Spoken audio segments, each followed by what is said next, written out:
This program is brought to you by South Asian and Pakistani American Community for Hillary. Visit us at www.secforhillary.com or www.pecforhillary.com. Intense DMV.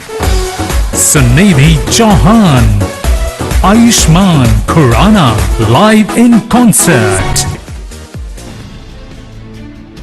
Emerge USA. Montage Saloon.